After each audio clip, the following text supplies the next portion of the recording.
Hello दोस्तों, स्वागत है आपका अपने यूट्यूब चैनल स्टडी अड्डा के जीके के चैनल पर। आज हम इस वीडियो में जीके जीएस के कुछ महत्वपूर्ण प्रश्न कवर करने वाले हैं। आज का जो क्वेश्चन है वे आपको एसएससी जीडी और उत्तर प्रदेश पुलिस के साथ साथ सभी वनडे एग्जाम के लिए बहुत ही महत्वपूर्ण क्वेश्चन होने वाले हैं। तो आज की वीडियो आपके लिए बहुत ही इंपॉर्टेंट होने वाली है, तो वीडियो को पूरा और ध्यान से जरूर देखिएगा। तो बिना टाइम गवाए करते हैं वीडियो को स्टार्ट। आपका अगला क्वेश्चन है, विधानसभा को भंग करने का अधिकार किसे होता है? विधानसभा को भंग करने का अधिकार किसे होता है? ऑप्शन है ए राज्यपाल को, बी राष्ट्रपति को, सी मुख्यमंत्री को, या किसी को भी नहीं। तो विधानसभा को भंग करने का विधानसभा को भंग करने का जो अधिकार होता है वह किसको होता है? तो आपका सही जवाब हो जाता है राज्यपाल को। राज्यपाल को विधानसभा के वो भंग करने का अधिकार होता है। अगर किसी राज्य में विधानसभा है, किसी राज्य में विधानसभा, जैसे दो राज्य होते हैं, दो राज्यों का एक राष्ट्रपति होता है, वो सॉरी राष्ट्रपति का नाम आ रहा है, दो राज्य हैं आपके, इनका एक राज्यपाल है, तो वह उसकी जो विधानसभा को भंग करेगा वह कैसे करेगा? वह उसके जो आपकी विधानसभा है उसको भंग करने के लिए किससे परामर्श लेगा? उसे राष्ट्रपति से परामर्श लेना पड़ता है। जैसे उत्तर प्रदेश में विधानसभा है, तो उत्तर प्रदेश की जो विधानसभा होती है उसको बिना राष्ट्रपति के परामर्श लिए ही राज्यपाल कौन कर सकता है? उसको भंग कर सकता है, राज्यपाल भंग कर सकता है। आपका अगला क्वेश्चन है, डेसिबेल शब्द किससे संबंधित है? ऑप्शन है वायु से, बी भूमि से, ध्वनि से, या जल से। तो किससे संबंधित है? डेसिबेल महत्वपूर्ण शब्द है आपका। डेसिबेल शब्द किससे संबंधित है? तो किससे संबंधित है? ध्वनि आपका सही जवाब हो जाएगा। ध्वनि से डेसिबेल आपका शब्द संबंधित है। आपका अगला क्वेश्चन है, इटली की राजधानी रोम निम्नलिखित में से किस नदी के तट पर स्थित है? तो जो इटली की राजधानी है वह निम्नलिखित में से किस नदी पर स्थित है? तो किस नदी पर स्थित है? तो तीवर नदी पर। आपसे क्वेश्चन में क्या पूछा जा सकता है? इटली की राजधानी पूछी जा सकती है आपको। तो इटली की आपकी राजधानी क्या है? इटली की आपकी राजधानी है रोम। और कौन सी नदी पर स्थित है? यह कौन सी नदी पर स्थित है? तीवर नदी पर। कौन सी नदी पर स्थित है? तीवर नदी पर स्थित है। तो है। आपका अगला क्वेश्चन है, गुप्त काल में उत्तर प्रदेश में कौन से नगर व्यवसाय, शिक्षा और कला के प्रमुख केंद्र थे? आपसे क्वेश्चन में पूछा गया है, गुप्त काल में उत्तर प्रदेश के कौन से व्यवसाय, शिक्षा और कला के लिए प्रसिद्ध केंद्र थे? महत्वपूर्ण क्वेश्चन है आपके लिए, यूपी पुलिस के लिए, क्या यूपीपी के लिए बहुत इंपॉर्टेंट क्वेश्चन होने वाला है। इस क्वेश्चन को भी मैं 3 स्टार दूंगा। यह क्वेश्चन आपके लिए बहुत ही महत्वपूर्ण होने वाला है कि गुप्त काल में उत्तर प्रदेश के कौन से नगर में व्यवसाय, शिक्षा के प्रमुख केंद्र थे? ऑप्शन है ए मथुरा, बी कौशाम्बी, प्रयाग, या सभी। तो आपका सही जवाब क्या हो जाएगा? कौन से थे? तो ये सभी प्रमुख शिक्षा और कला के केंद्र थे। तो डी विकल्प आपका करेक्ट जवाब हो जाता है। क्या डी विकल्प आपका बिल्कुल करेक्ट जवाब हो जाएगा। आपका अगला क्वेश्चन है, किस सन में उत्तर प्रदेश का नाम संयुक्त प्रांत रखा गया? महत्वपूर्ण क्वेश्चन है यूपी पुलिस के लिए आपके, कि उत्तर प्रदेश का नाम संयुक्त प्रांत कब रखा गया? ऑप्शन है 1937 में, 1935 में, 1856 में, या 1961 में। तो उत्तर प्रदेश का नाम संयुक्त प्रांत, उत्तर प्रदेश का नाम संयुक्त प्रांत कब रखा गया? तो कब रखा गया? 1937। जिन बच्चों ने भी विकल्प ए को चुना था वह सही चुना था। तो ए विकल्प चुनने वालों का जवाब बिल्कुल करेक्ट है, 1937 आपका सही जवाब हो जाता है। इस क्वेश्चन का जवाब भी आपको कमेंट बॉक्स में बताना होगा। आज की वीडियो में हमने टोटल 2 क्वेश्चन आपको टेस्ट के रूप में दिए हैं। आपका क्वेश्चन है, पहली बार परमाणु बेम लिखा गया, जो टाइपिंग में मिस्टेक हो गई थी, बम कहाँ पर फेंका गया था? ऑप्शन है नागासाकी पर, हांगकांग पर, टोक्यो पर, या हिरोशिमा पर। जानते हैं तो कमेंट बॉक्स में बताना ना भूलें।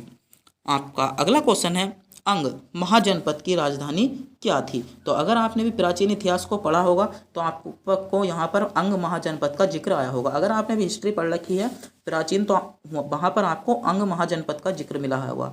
तो उसकी राजधानी क्या है? ऑप्शन है ए वैशाली, बी कौशाम्बी, श्रावस्ती, या चंपा। तो क्या है राजधानी?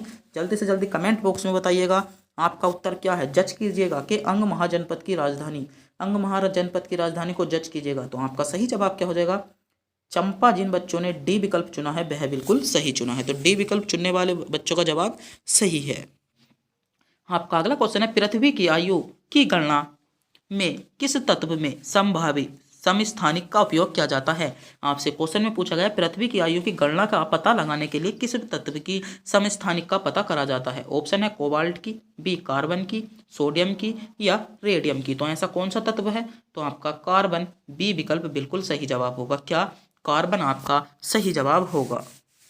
आपका अगला क्वेश्चन है, किस वायसराय को भारतीय रेलवे का जनक कहा जाता है। महत्वपूर्ण क्वेश्चन है कि किस वायसराय को भारतीय रेलवे का जनक कहा जाता है। ऑप्शन है ए लॉर्ड डिफन को, लॉर्ड डलहौजी को, लॉर्ड हर्डिंग को, या उपयुक्त में से कोई नहीं। तो किसको कहा जाता है भारतीय रेलवे का जनक, किसे कहा जाता है, तो लॉर्ड डलहौजी आपका सही जवाब हो जाएगा। लॉर्ड डलहौजी को भारतीय रेलवे का जनक कहा जाता है। आपका अगला क्वेश्चन है, दूसरा गोलमेज सम्मेलन कब हुआ था। दूसरा गोलमेज सम्मेलन कब हुआ था। महत्वपूर्ण क्वेश्चन है एसएससी जीडी और उत्तर प्रदेश पुलिस के लिए। दूसरा गोलमेज सम्मेलन कब हुआ था। ऑप्शन है 1915 में, 1922 में, 1928 में, या 1931 में। तो दूसरा गोलमेज सम्मेलन आपका कब हुआ था, तो आपका सही जवाब हो जाता है दूसरा गोलमेज सम्मेलन 1931 में हुआ था। तो डी विकल्प आपका करेक्ट जवाब होगा। दूसरा गोलमेज सम्मेलन आपका 1931 में हुआ था। आपका अगला क्वेश्चन है, मानस बाघ अभ्यारण्य। महत्वपूर्ण क्वेश्चन है, कहाँ पर स्थित है। स्टैटिक से क्वेश्चन पूछा गया है, मानस जो बाघ अभ्यारण्य है वह कहाँ पर स्थित है। ऑप्शन है राजस्थान में, आसाम में, मध्य प्रदेश में, या उत्तर प्रदेश में। तो मानस बाघ अभ्यारण्य कहाँ पर स्थित है, तो असम। बी विकल्प आपका करेक्ट जवाब हो जाएगा। क्या, बी विकल्प आपका करेक्ट जवाब हो जाएगा। तो एक बार मैं फिर से बता दूं, अगर आपने भी अभी तक हमारे चैनल को सब्सक्राइब नहीं किया है तो चैनल को सब्सक्राइब जरूर कर दीजिएगा और वीडियो को भी लाइक जरूर कर दीजिएगा। आपका अगला क्वेश्चन है, केंद्रीय चमड़ा अनुसंधान केंद्र।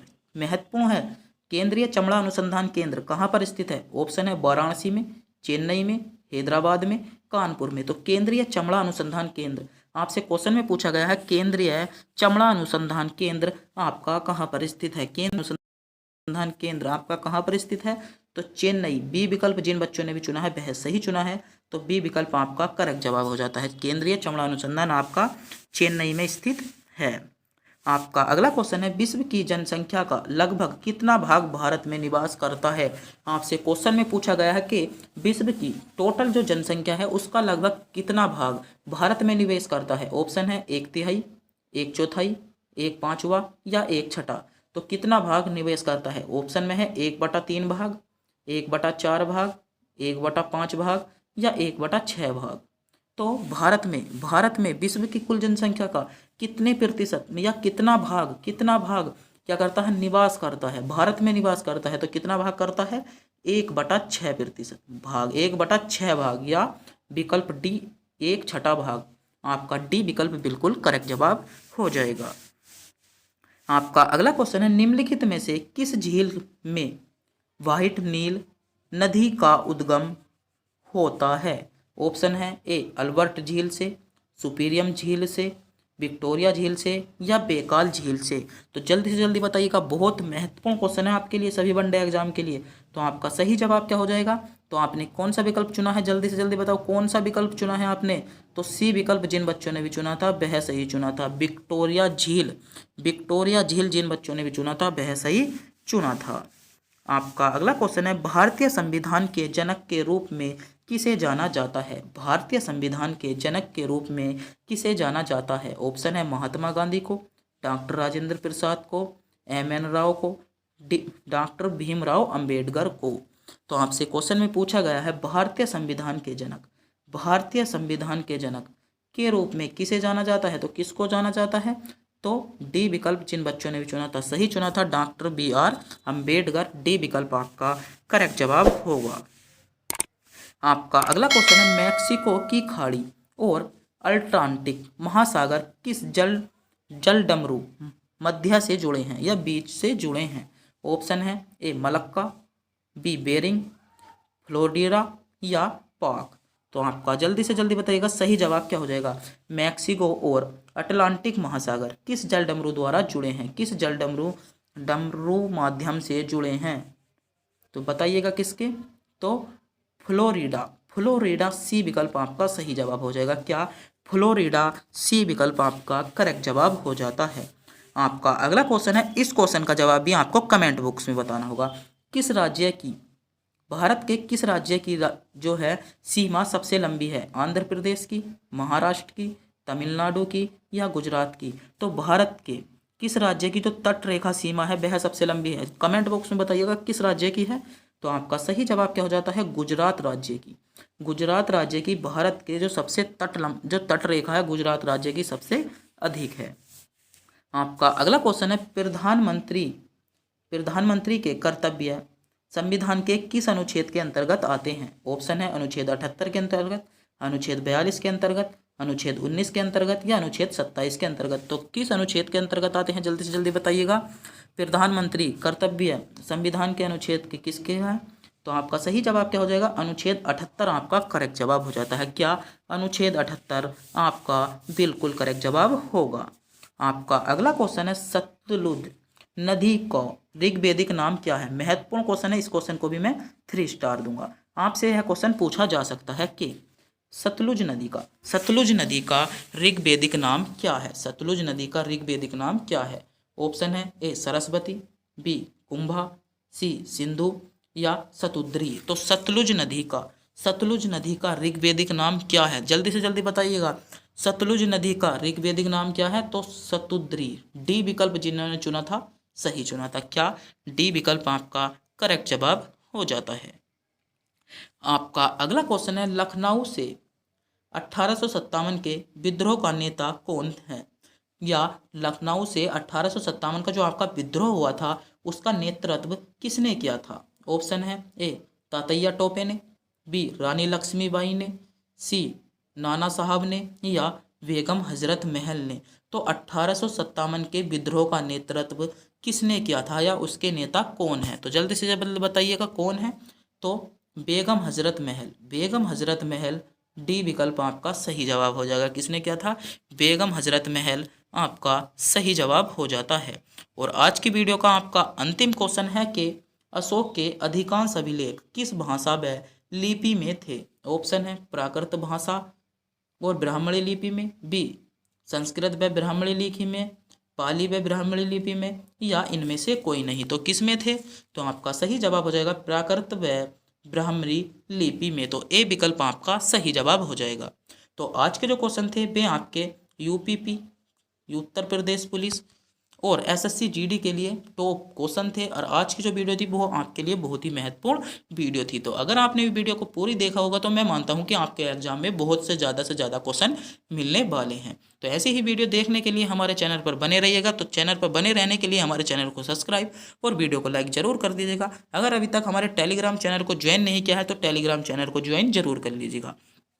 वीडियो देखने से ज़्यादा इंपॉर्टेंट है हमारा टेलीग्राम चैनल, क्योंकि हम उस पर लगभग रोज़ 20 से 30 क्वेश्चन MCQs घेरने की सोचते हैं, जिससे आप अपने या प्रैक्टिस सेट भी मान सकते हो या उनको कवर भी कर सकते हो, अपनी नॉलेज को बहुत ज़्यादा जज कर सकते हो। तो हमारे टेलीग्राम चैनल को ज्वाइन जरूर कर लीजिएगा, जो आपके लिए बहुत ही महत्वपूर्ण है। अगर आप भी किसी एग्जाम की तैयारी कर रहे हो तो हमारे टेलीग्राम चैनल आपके लिए बहुत महत्वपूर्ण होने वाला है। तो टेलीग्राम चैनल को ज्वाइन कर लीजिएगा और हमारे यूट्यूब चैनल को सब्सक्राइब भी जरूर कर लीजिएगा, जिससे आने वाली नोटिफिकेशन आपको मिलते रहे, जो भी हम वीडियो गे रहे हैं सबसे पहले आपके पास पहुंचती रहे। तो तब तक के लिए मिलते हैं अगली वीडियो में।